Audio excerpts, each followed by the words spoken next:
And I met them at a party, yay! Isaac Amalia and Liz Simpson, and they told me about, we got to talking about what we did and everything, and they told me about this installation, this wonderful tent, and it's fantastic. I love the idea that it's made with men's neckties, the ultimate transformation of a piece of clothing. So, Isaac and Liz. So I'm Isaac. This is Liz. So we've been working together for, is it like 7 years? 7 years, I'd say. We're products of California College of the Arts and Crafts.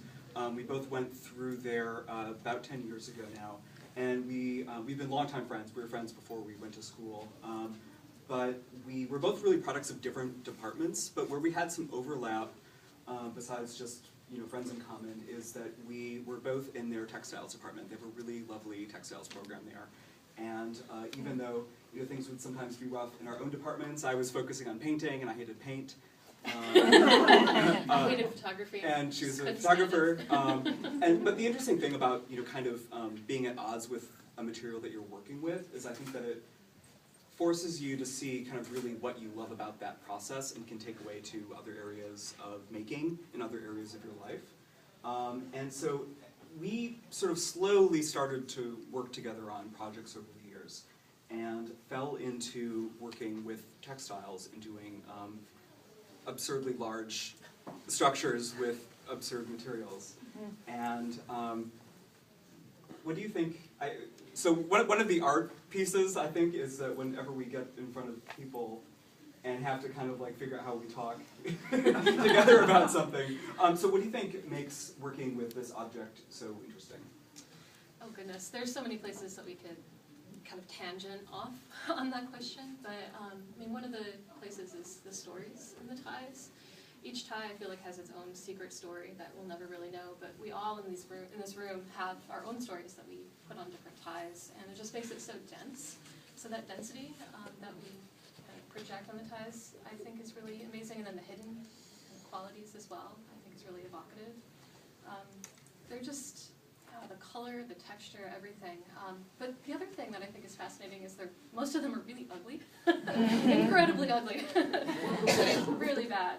But then once they come together, all of a sudden they transform into something that's really gorgeous and just so lovely. Yeah, we really focus on thinking of these objects as our building blocks, as pixels, and so as such we're really looking at the object itself as an object of design. They're these tapered, elongated hexagons, and what we do is we apply repeated actions, whether we're sewing them over and over again, or whether they're wrapping them, whether we're stacking them or folding them, whatever it is, that the object itself, the shape of the object and its internal properties, and the action that we apply to it determines the larger shape. So we get these hyperbolic curves, we get these layered, kind of dense topographical structures. I would like to interject though. I mean, you're talking about us applying actions to the ties, but really the ties respond. I mean, we've had many ideas that we want to try with the ties, and then they just fight back. No, we're not going there. And so they'll actually show something way more interesting often that we had no idea before approaching the tie and asking it, hey, what do you think? Yeah, that's really well said.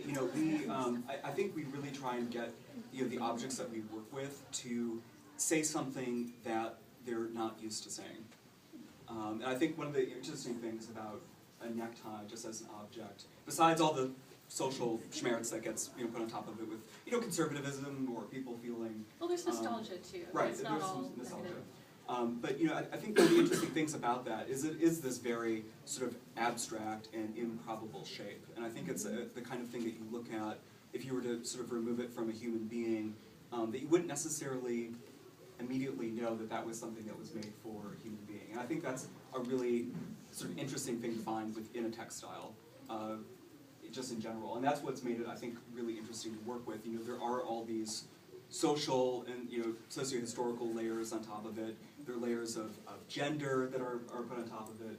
There are personal relationships that are on top of it. Someone who wore neckties, or you yourself wore them, and then we're able to sort of understand those things and take that object and work and really that's the third collaborator in this series of work, is it really does inform a lot of what we do, and it makes the piece. Yeah, it's part of the conversation, for sure. Yeah. So we feel really lucky to be in this show. Thank you so much for including us. Because this is art to wear, and what we have really done is wear to art. Yeah. We just made that apart now, but we think it's really good. So. But yeah, thank you. Thank you so much.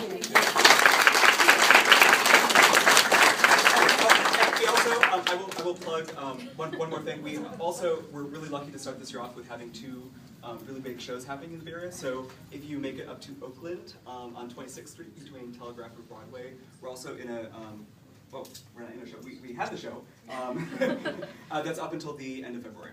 It's at Classic Cars West, really experimental space up there, and we have some gigantic hanging structures that are very heavy. Yeah, it's all on our website, isaacandliz.com. Thanks. Thank you.